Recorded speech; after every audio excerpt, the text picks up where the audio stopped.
Cette fois, on se retrouve pour une toute nouvelle vidéo Lego Review.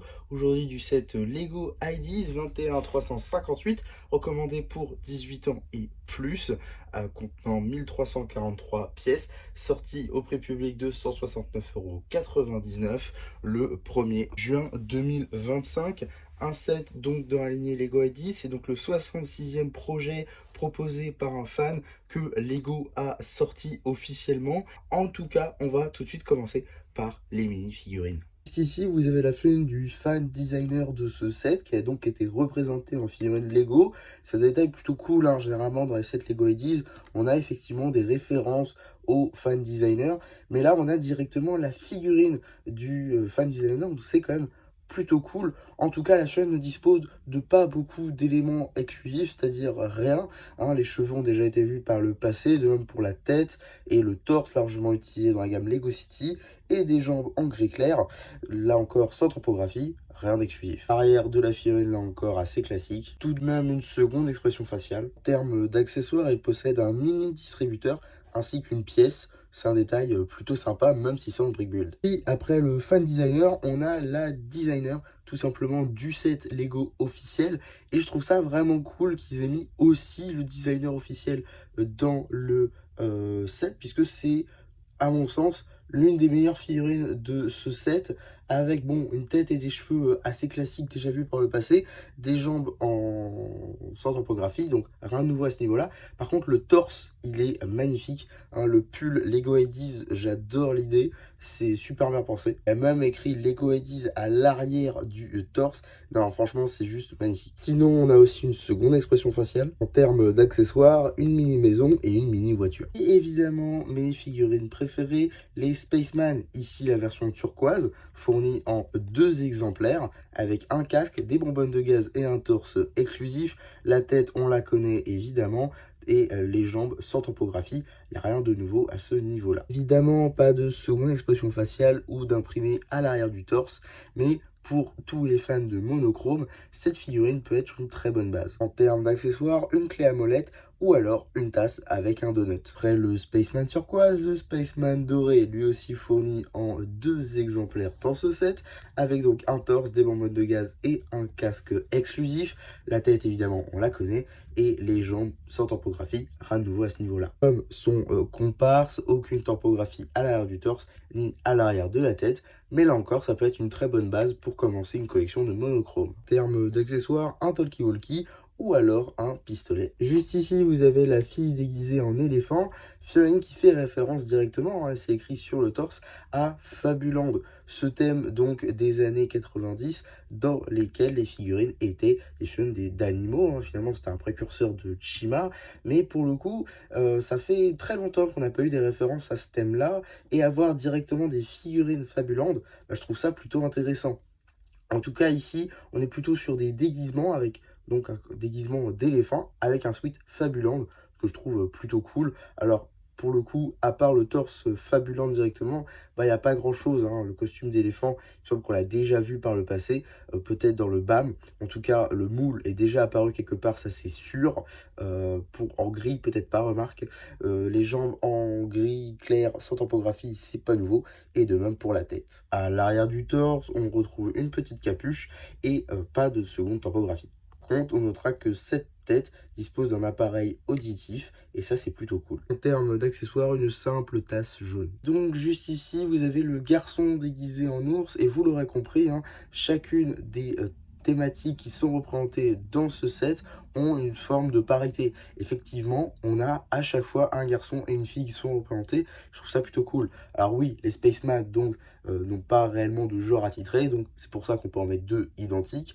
Maintenant, toutes les autres thématiques, toutes les autres figurines ont un garçon et une fille, et ça, je trouve ça vraiment cool.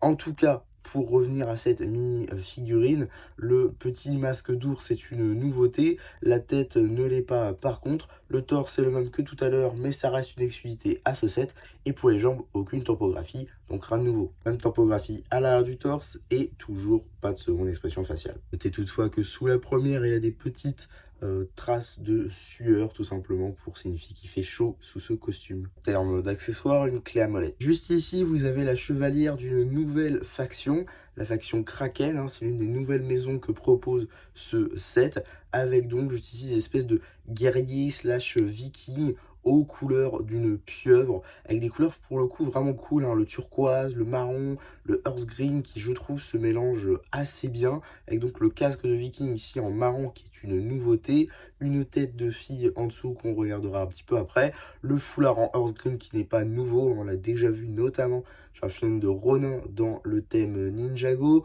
on a également le torse et les jambes qui eux sont des nouveautés. Et bon, vous l'aurez compris, hein, pas de seconde expression faciale ainsi qu'un arrière de torse plutôt détaillé. Et donc voilà la seule et unique expression faciale, une tête Lego City, tout ce qu'il y a de plus classique. En termes d'accessoires, un coutelas ainsi qu'un bouclier de Captain America en Earth Green, qui dans cette couleur n'est pas une nouveauté, hein, on l'a déjà vu notamment dans le set des Happy Plants, donc ce n'est pas nouveau. Néanmoins, avec cette topographie, c'est une nouveauté évidemment et une exclusivité. Et vous avez cette fois-ci le chevalier de la maison Kraken qui dispose des mêmes torse et jambes exclusifs, de même pour le casque, le même foulard déjà vu dans la gamme Ninjago, mais une tête différente. L'arrière de torse est donc le même. Et cette fameuse tête n'est autre que celle-ci, hein, la tête de Buko dans la gamme Ninjago, qui visiblement est toujours en rayon depuis 2016. C'est, je pense, l'une des têtes qui a la plus longue durée de vie, hein, étant donné qu'elle est utilisée dans quasiment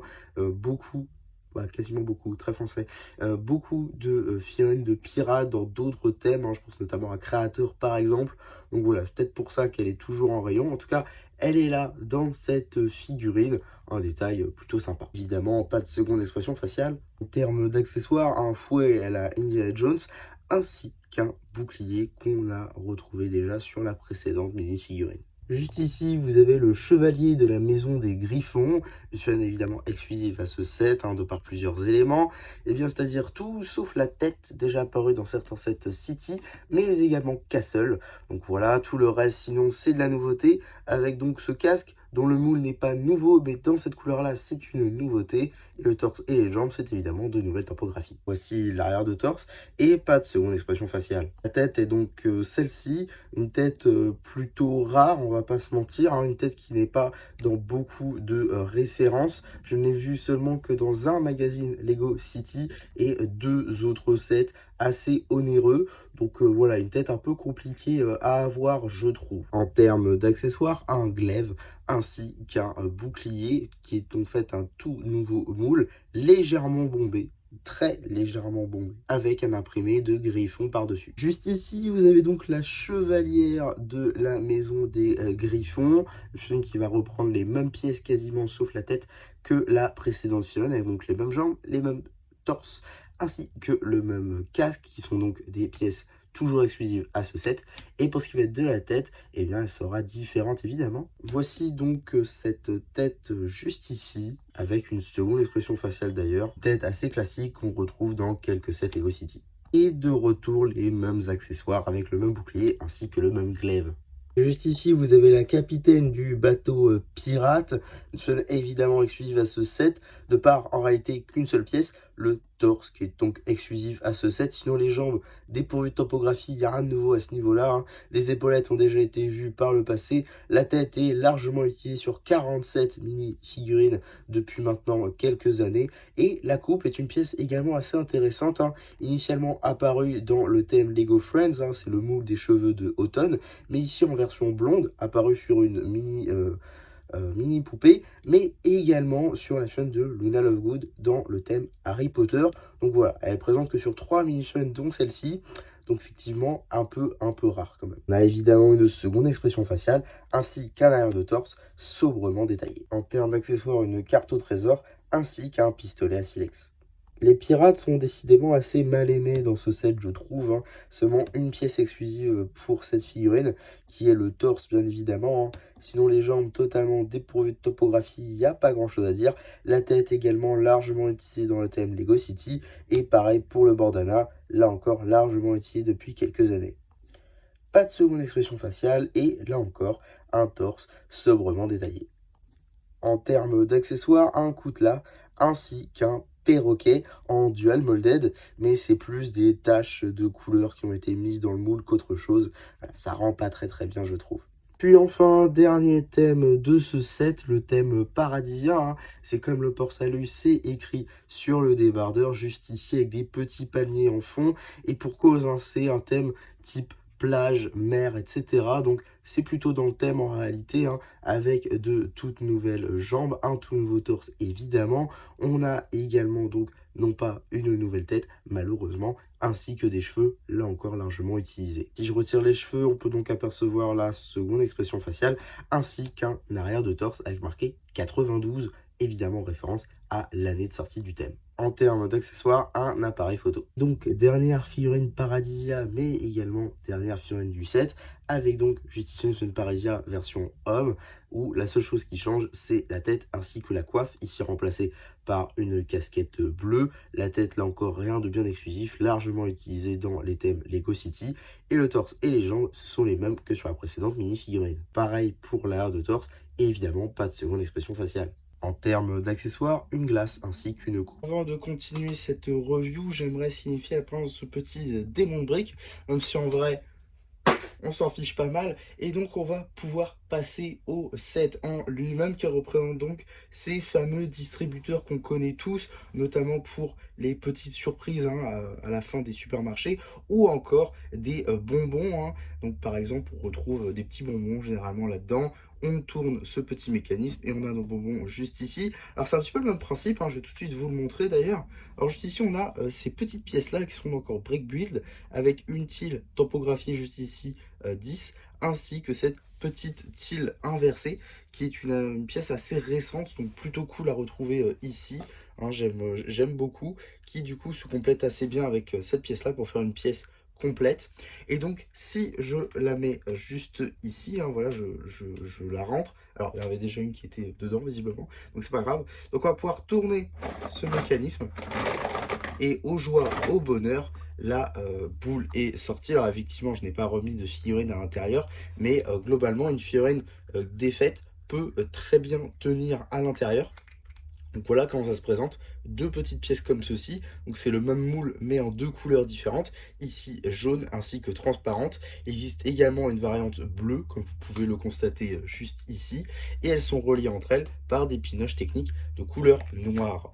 Donc voilà comment ça se présente, et pour les remettre dedans, on a juste à retirer le toit, les remettre à l'intérieur, et voici. Donc comme vous pouvez le constater, on a deux pièces, donc ça c'est plutôt cool, c'est-à-dire qu'on peut en remettre une et recommencer encore une fois.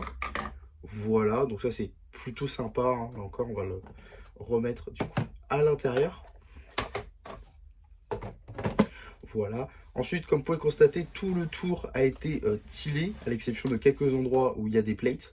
Mais globalement, c'est plutôt bien fait, je trouve, hein. Quasiment entièrement lisse, ce qui rajoute beaucoup de détails, je trouve. C'est très lisse, très propre à ce niveau-là, de même pour la base qui utilise là encore des pièces de style biseauté, ce qui est plutôt intéressant. Ensuite, le mécanisme, je ne vais pas m'attarder dessus parce que c'est un petit peu complexe. Mais voilà, pour ce qui va être des pièces de vitre, c'est des nouveaux moules entiers qui font donc un quart du cercle. Donc voilà, c'est de nouvelles pièces exclusives qui ont été faites juste pour ce set-là, qui sont donc fournies dans un sachet à part, parce que c'est des grosses pièces, qu'il faut donc qu'elles ne soient pas rayées comme pourraient l'être des pare-brises de vaisseaux par exemple, hein. Ça a été souvent relayé, notamment dans la gamme Star Wars, comme quoi les vitres, parfois même exclusives, réussissaient à être rayées car elles étaient mises avec toutes les autres pièces. Donc voilà, maintenant Lego a réglé ce problème et les met dans des sachets à part pour éviter tout souci. Donc ça c'est un bon point là encore. Et donc le système, même si j'avais dit que j'avais pas plus m'y attarder que ça, il y a quand même des petites choses à dire. Tout d'abord, il y a un système ici, alors ça se voit pas trop, mais je vais vider un peu pour que vous puissiez le comprendre. Donc du coup, nous voilà avec la vitrine qui est maintenant vidée. Et donc, comme vous pouvez le constater, il y a ces petites barres en fait sur la barre centrale qui va permettre de, quand on va tourner le système, comme je vais vous le montrer tout de suite, on entre une pièce à l'intérieur, si tout va bien, voilà, donc il était passé tourné.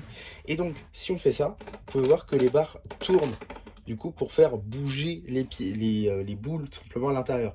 Donc je vais tout de suite en mettre une. Juste ici on a la jaune, donc tac, voilà, donc là elle est directement dans le système, puisque il n'y a pas assez pour que... voilà, donc je vais vous montrer où est-ce qu'elle est. Elle est juste là. Comme vous pouvez constater, elle est entre deux petites plaques qui tournent en réalité. Donc ça va être un peu compliqué à montrer, mais en gros, on met la pièce juste ici. Donc là, vous voyez, elle tourne.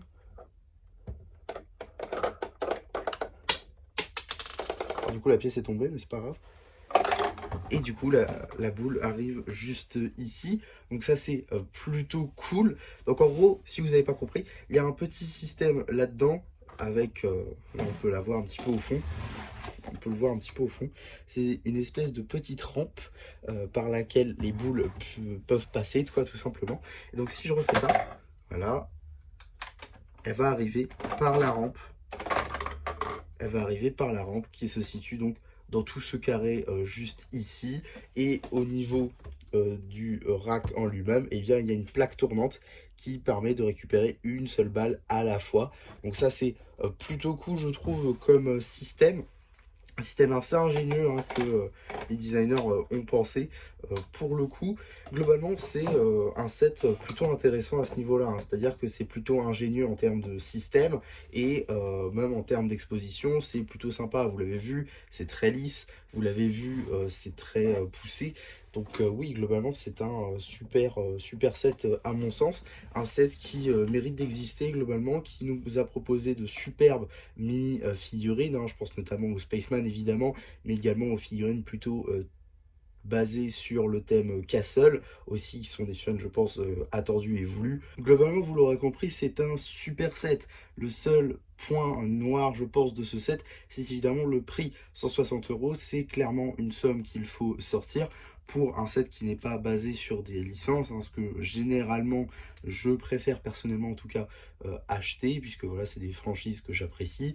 Donc les sets qui n'ont pas de licence, je les mets un petit peu au second plan, et c'est ça qui m'a fait tarder à prendre ce set. Peut-être que si j'étais pas tombé sur une promotion aussi, je l'aurais toujours pas, c'est fort probable même. Donc voilà, c'est clairement un set qu'il faut vous prendre en promotion, qui vaut clairement le coup, avec une expérience de construction intéressante, et des figurines qui le sont tout aussi.